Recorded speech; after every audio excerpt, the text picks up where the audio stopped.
কমলাসাগর বিধানসভার অন্তর্গত পিএমশ্রী শেকেরকোট দ্বাদশ শ্রেণী বিদ্যালয়ে এক অনুষ্ঠানের মধ্য দিয়ে বিদ্যালয়ের ছাত্রীদের মধ্যে বাইসাইকেল বিতরণ করা হয়। শুক্রবার বিকেলে বিদ্যালয়ে এই বাইসাইকেল বিতরণী অনুষ্ঠানে উপস্থিত ছিলেন বিদ্যালয়ের প্রধান শিক্ষক সন্তোষ কুমার রায়চৌধুরী, বিদ্যালয় পরিচালন কমিটির চেয়ারম্যান সুধীর চন্দ্র দাস সহ বিদ্যালয়ের অন্যান্য শিক্ষক শিক্ষিকারা ও বিদ্যালয়ের পরিচালন কমিটি এবং ছাত্রছাত্রীদের অভিভাবকরা। পিএমশ্রী শেকেরকোট উচ্চতর মাধ্যমিক বিদ্যালয়ে বাইসাইকেল বিতরণী অনুষ্ঠানে ছাত্রছাত্রীদের মধ্যে উদ্বোধনী সঙ্গীত পরিবেশনার পর বিদ্যালয়ের মোট 23 জন ছাত্রীর হাতে বিদ্যালয়ের পক্ষ থেকে বাইসাইকেল তুলে দেওয়া হয়। সরকারিভাবে বাইসাইকেল পেয়ে ছাত্রীরাও বেশ উৎসাহিত হতে লক্ষ্য করা গেছে। এই বাইসাইকেল বিতরণী অনুষ্ঠানে বক্তব্য রাখতে গিয়ে বিদ্যালয়ের প্রধান শিক্ষক সন্তোষ কুমার রায়চৌধুরী বলেছেন, সরকার শিক্ষার মান উন্নয়ন করতে এবং শিক্ষার পরিকাঠামোকে আরও উন্নয়ন করার লক্ষ্যে বিভিন্ন প্রকল্প চালু হয়েছে এবং তা বাস্তবায়িতও হচ্ছে। ছাত্রীরা যাতে বিদ্যালয়ে শিক্ষা গ্রহণ করতে পায়ে হেঁটে আসতে না হয় তার জন্য সরকার বিশেষভাবে ভাবনা চিন্তা করে ছাত্রীদের বাইসাইকেল দেওয়ার ব্যবস্থা গ্রহণ করেছে এবং এই সুবিধা রাজ্যের প্রতিটি বিদ্যালয়ের বহু ছাত্রীরাও পেয়েছে। বিদ্যালয়ের প্রধান শিক্ষক আরও বলেছেন, সরকারি নতুন বাইসাইকেল পেয়ে আনন্দে আত্মহারা হলেই চলবে না, নিজেকে সমাজে প্রতিষ্ঠিত করতে হলে পড়াশোনায় আরও বেশি মনোযোগী হতে হবে। ব্যুরো রিপোর্ট, আরই, ধর্মনগর। ছাত্রীদের যারা নবম শ্রেণীতে পড়াশোনা করেছিল, যদিও তারা এখন উপরের ক্লাসে আছে, তাদের আজকে বাইসাইকেল বিতরণ করা হচ্ছে।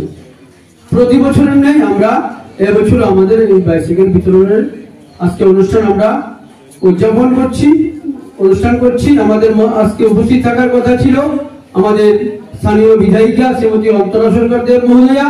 ওনার বিশেষ আর্জেন্ট একটা জরুরি কাজে উনি সেক্রেটারিতে চলে গেছেন, উনি আসতে পারেননি। উনি আগামী দিন আমাদের সঙ্গে সঙ্গ দেবেন বলেছেন। মঞ্চে রয়েছেন আমাদের এই বিদ্যালয় পরিচালন কমিটির সম্মানীয় চেয়ারপারসন শ্রদ্ধেয় শ্রীযুক্ত সুধীর। আমরা রাজ্য সরকারের যে বিভিন্ন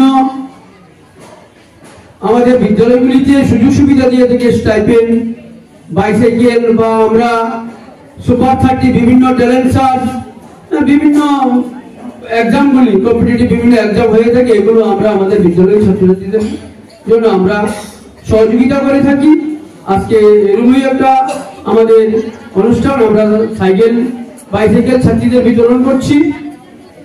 আমাদের রাজ্য সরকারের যে দৃষ্টিভঙ্গি নিয়ে কাজ করছে, বিদ্যালয়ের ছাত্রছাত্রীরা যাতে পড়াশোনার ক্ষেত্রে কোনো ধরনের অসুবিধা না হয়, বিশেষ করে মেয়েদের প্রতি যে বিশেষ সুযোগ দিয়েছে, যাতে তারা যদি একটু দূর দূরান্ত থেকে বিদ্যালয়ে আসতে হয়, যাতে তারা বাইসাইকেলের মধ্য দিয়ে বিদ্যালয়ে আসতে পারে এবং বিদ্যালয়ে না যদি সমাজের মধ্যেও যাতে কোনো লিঙ্গ ভেদাভেদ নেই, একটা মেয়ে সে মাথা উঁচু করে পড়াশোনা মধ্য দিয়ে সে সমাজে দাঁড়াবে এবং সমাজের কর্ণধার হবে, সেই যে রাজ্য সরকারের প্রচেষ্টা, সেই প্রচেষ্টাগুলো বাস্তবায়নের লক্ষ্যে আমরা কাজ করছি। আমরা বিদ্যালয়ের শিক্ষক শিক্ষিকারা আমরা সেগুলো ইমপ্লিমেন্টেশন করছি। আমাদের এই সুযোগ সুবিধাগুলোর মধ্য দিয়ে বিদ্যালয়ে বিশেষ করে যারা গ্রামের ছাত্রছাত্রীরা রয়েছে, ছেলেমেয়েরা রয়েছে, তারা বিদ্যালয়ের প্রতি আরো বেশি আকৃষ্ট করে, পড়ার প্রতি তাদের বেশি আরো তাদের অনুরাগ বৃদ্ধি পায়। কারণ বিভিন্ন সুযোগ সুবিধা যখন দেওয়া হয় তখন বিদ্যালয়ের প্রতি তাদের একটা খুব অভিমুখী থাকে, যাতে বিদ্যালয়ে গিয়ে সেই সুযোগ সুবিধাটা নিতে পারি। এতে করে প্রতিটি বিদ্যালয়ে ছাত্রছাত্রীর সংখ্যা বৃদ্ধি পায় এবং এলাকার যাতে যাতে ছেলেমেয়েরা যাতে পড়াশোনা থেকে বিচ্যুত না হয়, ড্রপ আউট না হয়, সেই দিকগুলো আজকে অনেকটা দূরে সরে গেছে।